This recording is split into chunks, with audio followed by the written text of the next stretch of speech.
After analyzing over 100 successful indie authors, I found the one pricing change that doubled their revenue, and it's not what you think. Today, we're diving deep into the economics of indie publishing and the pricing strategies that actually work. Whether you're struggling with pricing decisions or just want to maximize your book revenue, this video will give you the data-driven strategies you need.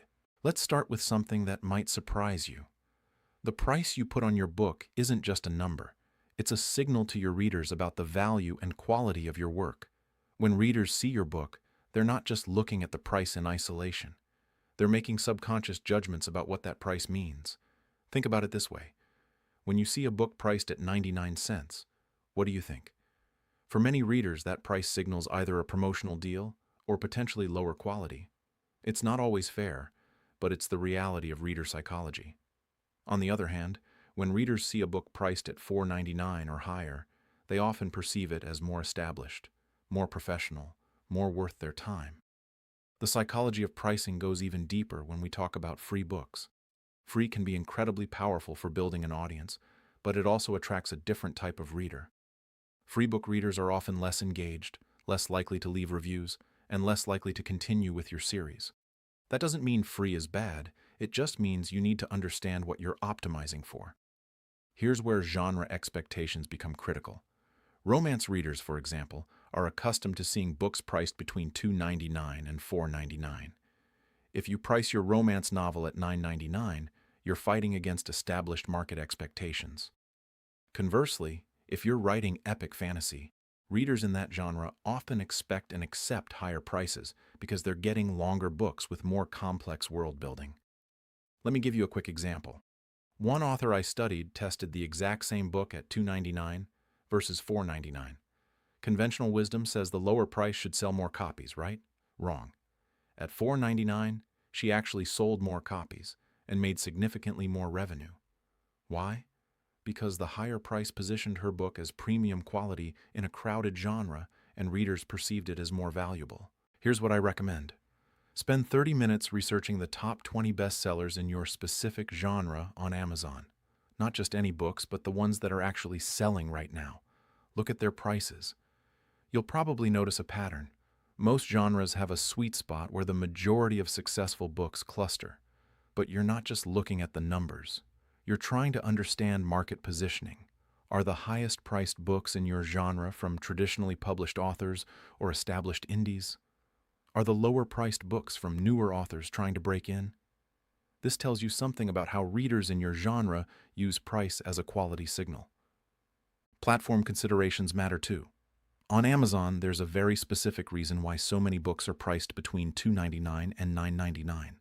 That's the pricing range where Amazon gives you a 70% royalty instead of 35%. Price your book at $2.50 and you're cutting your royalty rate in half. That's not a trivial decision. The action item here is simple. Before you price your next book, invest 30 minutes in real market research. Look at what's actually working in your genre right now, not what worked 3 years ago or what works in a different genre. Let's talk about launch strategy, because this is where a lot of authors make critical mistakes. There are essentially 3 camps when it comes to launch pricing. Some authors believe in launching free or at 99 cents to build momentum. Others believe in launching at full price to maximize early revenue. And a third group uses introductory pricing with a planned price increase. Here's what the data actually shows. Launching at your target price is often the strongest strategy, especially if you're an established author with any kind of audience. Why? Because your most engaged readers, the ones who've been waiting for your book, are going to buy it regardless of price. When you launch at 99 cents, you're leaving money on the table from the readers who would have happily paid full price. That said, introductory pricing can work if you execute it correctly. The key is building momentum during your launch week with strategic price changes. Maybe you start at $3.99 for launch week, then move to your target price of $4.99. This gives early adopters a small incentive while still respecting the value of your work. One critical piece that authors often miss is using pricing as a tool for review generation. Readers who get a good deal are more likely to leave reviews, especially if you remind them. Those early reviews are gold for your book's long-term success. Let me share a case study. One author I analyzed launched her book at $4.99, focused on generating reviews during the first 2 weeks, then tested different price points over the following months. By month 3, she found that $3.49 was her revenue sweet spot for that particular book.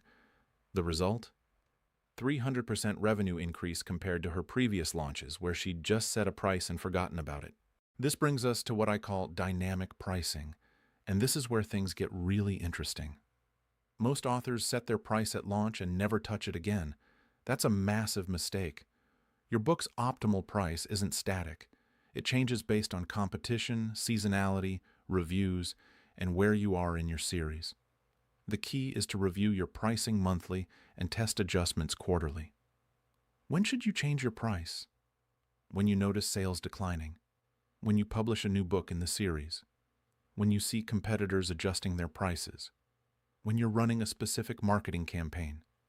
A/B testing pricing is simpler than you think. Try a different price point for 2 weeks and measure your revenue, not just your sales volume. Revenue is what pays your bills, not unit sales. Sometimes selling fewer books at a higher price nets you more money and attracts more engaged readers. Here's where series pricing becomes crucial. If you're writing a series, the pricing of book 1 directly affects the revenue of your entire series.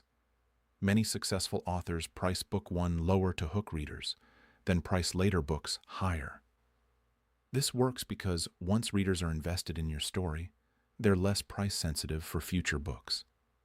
Now here's where we get to the never reprint advantage, and this is something that connects directly to modern publishing tools. Think about this scenario.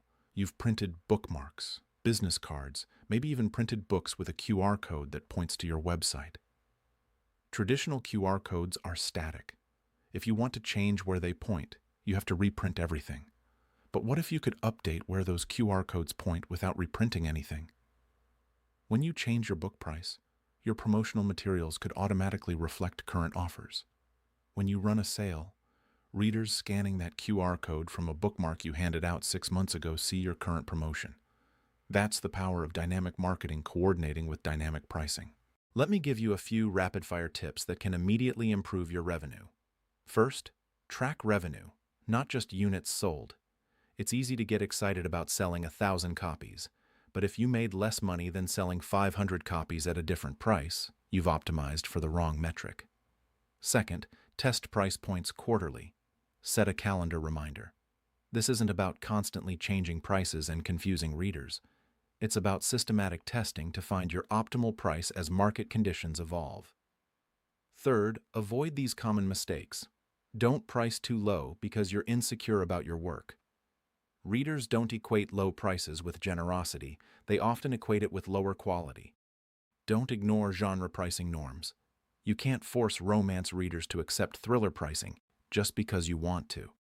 And don't let your pricing become static. The market is constantly changing, and your pricing should evolve with it. Here's a specific application of dynamic pricing with modern tools. You can test different price points by driving traffic to different landing pages with the same QR code. Update the destination based on your current test. Your printed business cards can always point to your current pricing and offers. You're coordinating your pricing strategy with dynamic marketing, and that's powerful. Pricing your books isn't about picking a number and hoping for the best. It's about understanding psychology, researching your market, executing a smart launch strategy, and continuously optimizing through dynamic pricing. The authors who treat pricing as a strategic tool rather than a one-time decision are the ones who see revenue increases of 200, 300, even 400%. If you want to dive deeper, I've created the Indie Author Pricing Strategy Workbook. It includes templates for competitive analysis, pricing testing frameworks, and everything we've covered today. You can download it through the link below. And if you want to test dynamic pricing strategies with updatable QR codes for your printed materials, there's a free trial of Min's linked below as well. Remember, the goal isn't just to sell more books. It's to build a sustainable publishing business where your pricing strategy supports your long-term success. If you found this helpful, hit that like button and subscribe to the channel for more practical tips and strategies to grow your indie publishing business. Thanks for watching, and I'll see you in the next video.